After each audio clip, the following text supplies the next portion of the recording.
Good morning, students. Now we discuss about pressure.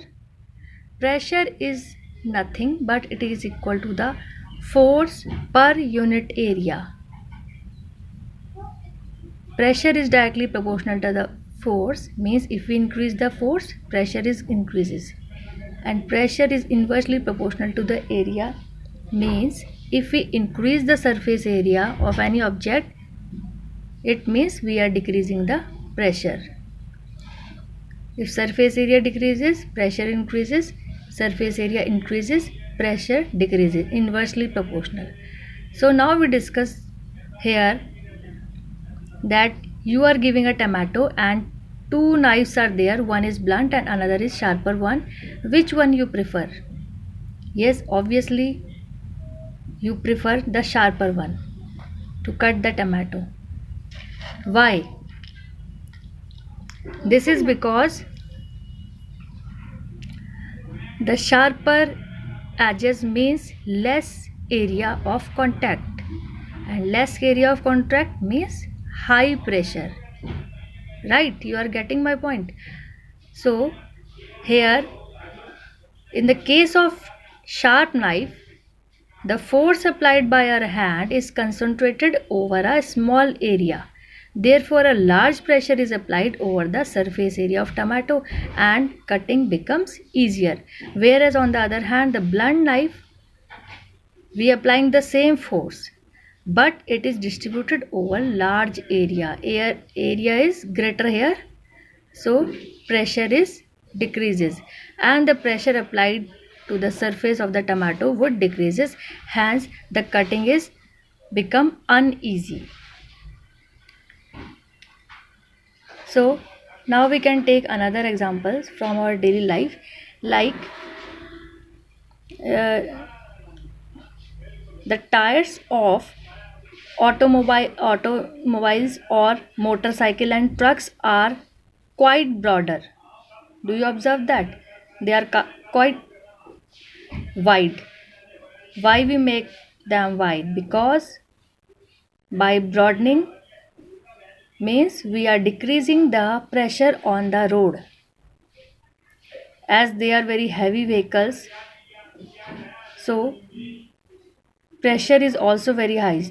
So decrease the pressure on the road, we put broader and wider tires, due to which the pressure on the road decreases.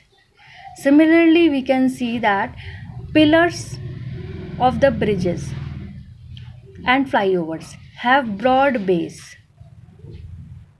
We make the bases broad pillars so that it can bear the load or weight of the flyover easily. As I told you, by increasing, we are increasing surface area. Increasing surface area means we are decreasing the pressure on the road or on the base of the ground. So here you can see in this picture of a flyover, the pillars are quite broad. So I hope now you can understand what is pressure. Now next is pressure in liquid. Liquid also exerts pressure.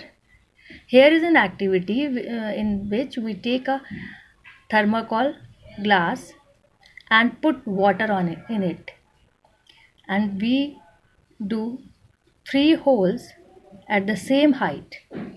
So we observe that the water comes out from the 3 holes simultaneously with the same speed, same force, and falls at a same distance from the glass.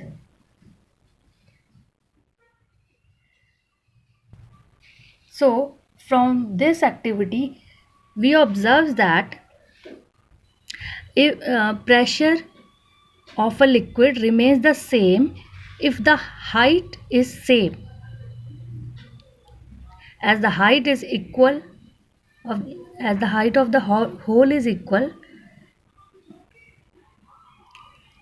so the water falls at equal distance from the glass. Similarly, we perform another activity.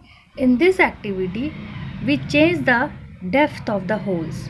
First, we do a hole at the bottom, that and then at middle, and after that at top of the glass.